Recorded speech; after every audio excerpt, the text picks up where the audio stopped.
a huge national effort to halt the growth of this virus, there will come a moment when no health service in the world could possibly cope. This time will be remembered.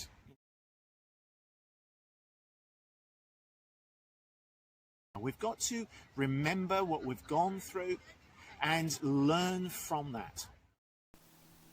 The coronavirus is the biggest threat this country has faced for decades, and this country is not alone. All over the world we're seeing But we must learn from this time. And I know that as they have in the past, so many times, the people of this country will rise to that challenge. History repeats itself. It has to. No one listens. And at this time, we need to be people who listen and who learn. In this fight, we can be in no doubt that each and every one of us is directly enlisted. Each and every one of us is now obliged to join together. Learning from lockdown, because if we don't learn from lockdown, history might repeat itself.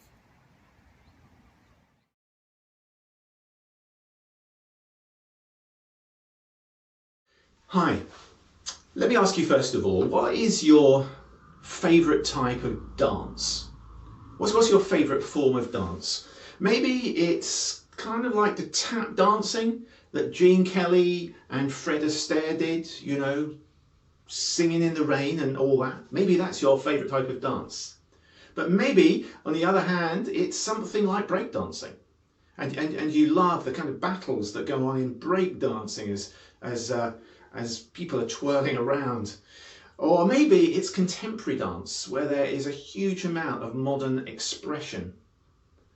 Or ballroom.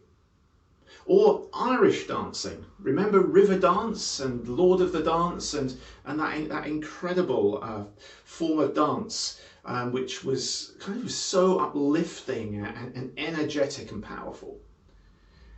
Maybe you have favourite songs that are about dance.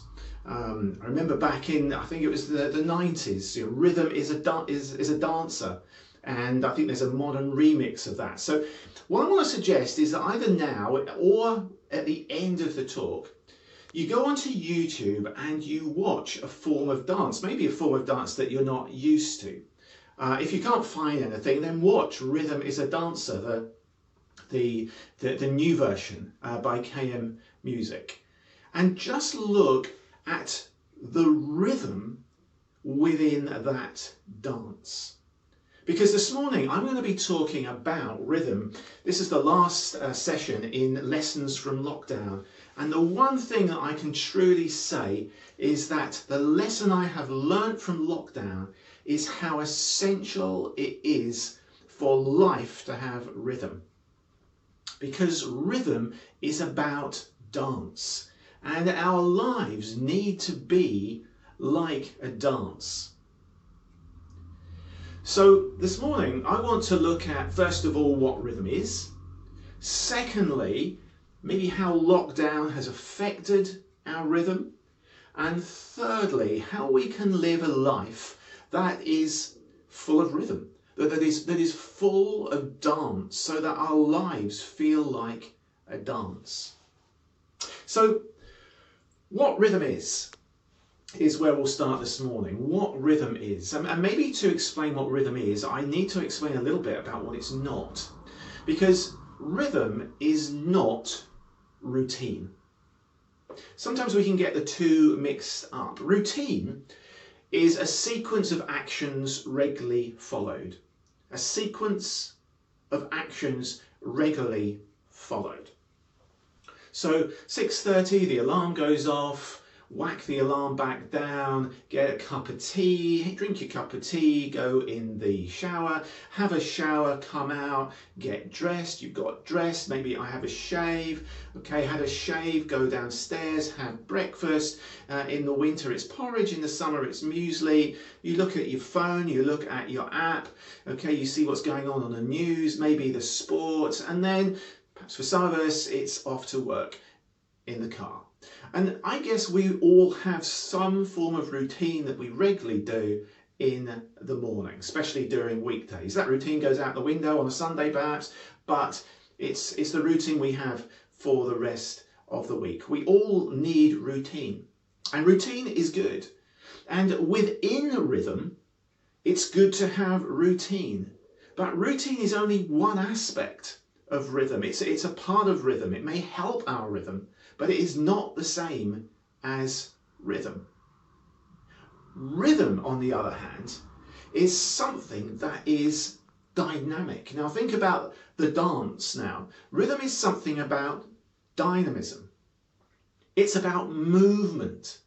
It's about flow. Rhythm is something that is life-giving, energizing, fluid, and even original. That's what rhythm is. And routine can sometimes be rigid or static or repetitive. And that's not bad, but that's not rhythm. Rhythm is the very opposite. It's dynamic, it's flowing, it's moving, it's energizing. And so this morning I want to suggest that our life should be like a dance. It should be full of rhythm. And I guess before lockdown I had a bit of a rhythm. But what I noticed during lockdown was that my rhythm went out the window. Let me tell you why. So lockdown happened and everything went online. So before you knew it, you were working. I was working, online, using particularly that wonderful thing called Zoom. So my day would probably start with, doing something, being with someone on Zoom.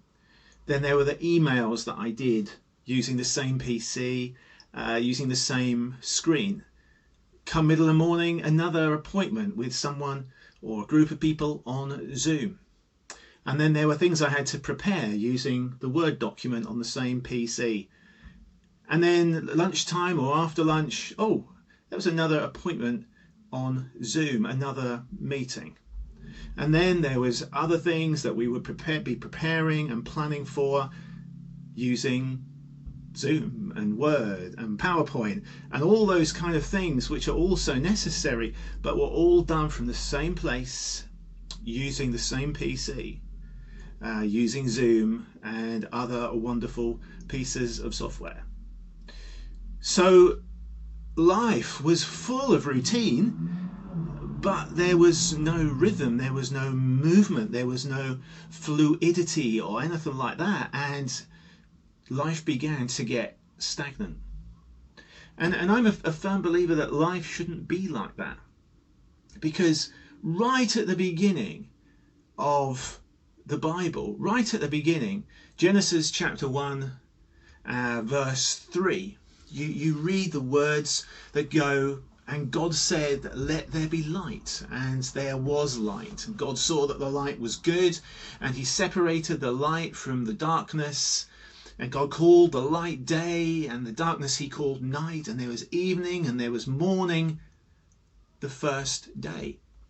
So we have a rhythm right from the very beginning. We have darkness and light. We have day and we have night. We have evening. We have morning.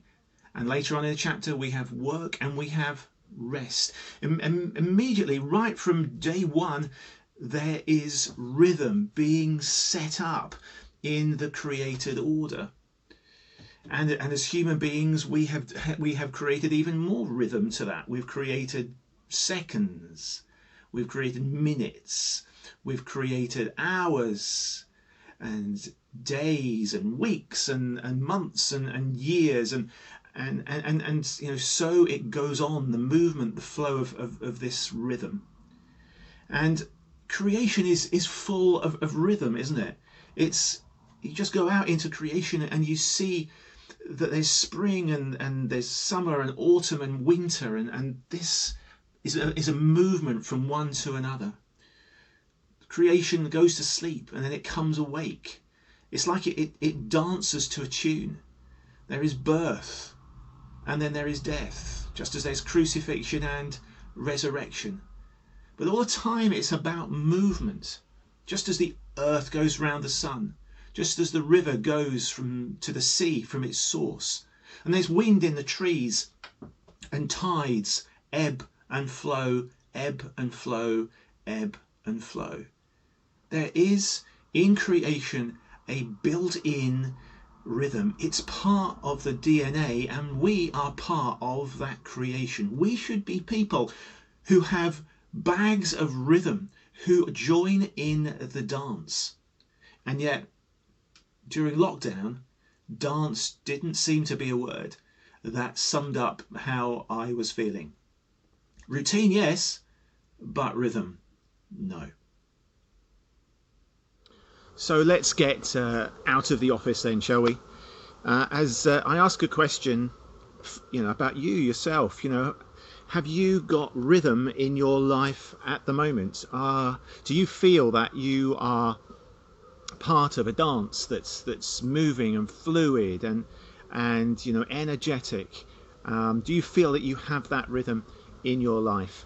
Well, I just want to finish this talk with maybe 3 practical things in the area of physical, mental and spiritual, asking ourselves if we have the rhythm between those 3 things. So first of all, physical. I love the verses which are often sort of looked over in Luke's gospel, Luke's story of Jesus, how he accounted for Jesus' life. And at the beginning of chapter 8 it says that after this Jesus travelled from one town and village to another, proclaiming the good news of the kingdom of God. The 12 disciples were with him, and also some women. So just think about that for a moment. Jesus travelled between towns and villages. He walked, so he wouldn't have gone that quick. He'd have probably gone 3 miles an hour or less than that. He would have worked in many ways, physically, teaching, healing people. He attracted great crowds. But just imagine what happened in the evening, with these 12 disciples and these women, the unofficial disciples, who were his friends, and surely something like this would have happened. He would have got to a place which was quieter, and he would have made a fire, and he would have lit the fire, and they would have cooked their meal on the fire, and they would have sung songs around the fire. They would have made, had jokes around the fire, told stories around the fire, as the dark set in, but as the campfire, grew. And because Jesus had this lifestyle of work and rest, this beautiful rhythm, I would just love to have been with Jesus in the kind of off the record moments, when it was just about friendship, when it was just about relationship. And I just have this hunch, don't you, that Jesus knew what it was to physically just chill. That is what I get from those few verses. Mentally, it's so important to switch off. We can have time off physically, but if we can't switch off mentally, then in a sense there's no point having physical time off, because you need the two together. And sometimes we are attacked by the monster. The monster is that mind monster that bombards us with thoughts about stuff in our lives that we need to switch off from. So that might be work, that might be the work monster, but it might be to do again with relationships, family, all sorts of things, study, college work, and we need to be able to switch off from those thoughts that bombard us. A man called Guy Winch has done a TED talk, and he gives a number of practical ways we can switch off. So I don't know whether any of these are relevant to you. Number 1, he says that we have to define when we've stopped working. We need to put boundaries in place. No more calls, no more texts, no more emails. Switch off everything. Number 2, we need to have a physical work-free space at home, and particularly if we work or we study from home, there needs to be work-free spaces at home. Equally, he says, do not work in spaces which are living spaces. You know about bringing your work home, bringing your study home. Have spaces which are totally leisure spaces, you know, chill out spaces. He even goes on to say that when you stop working, especially if you're working from home, change your clothes. Don't just go around in your work clothes when you're not working. Change your clothes. Make a mental difference that you are now in a different place, in a different space. And then he says, if it is a matter of, I have too much work to do, work out when you will do it, and then switch off having to make that decision. So those are kind of some practical things to help us switch off and ensure that the monster, whether that's a work monster or whatever monster that is, doesn't affect us mentally. And then finally, spiritually, I genuinely believe that Jesus is the Lord of the dance. He had a hand in our creation. He calls us to be rhythmical people, and he will help us lead a life full of rhythm. And Jesus himself, it says in Luke, often went up onto a mountainside to pray. We need time which is about engaging with the one who knows how we work. And so I would suggest, from my own experience in lockdown, that if you are physically tired, if you are mentally tired, perhaps being silent, perhaps contemplation and meditation at that point is not good, because you're likely to fall asleep or you'll be invaded by the monster.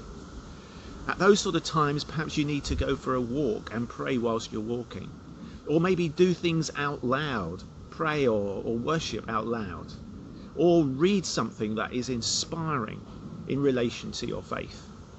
There are times when silence and meditation and contemplation are brilliant, but work out yourself when is the best thing to do certain things, because we need a rhythm. It's not about routine totally, although routine is important here.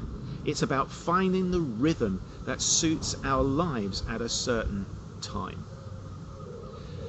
So, physical, mental, and spiritual. We need a rhythm between those three things. We need a rhythm between work and rest, study and rest. We need a rhythm in our lives to enable us to be dancers, to enable us to live a life that is a dance. So what I want to suggest to you now is you go and watch a dance, and may that dance be a picture of your life. And if it isn't at the moment, think what changes need to be made. Ask God what changes need to be made, because he wants your life to be a dance full of rhythm, because he has come to give you life to the full.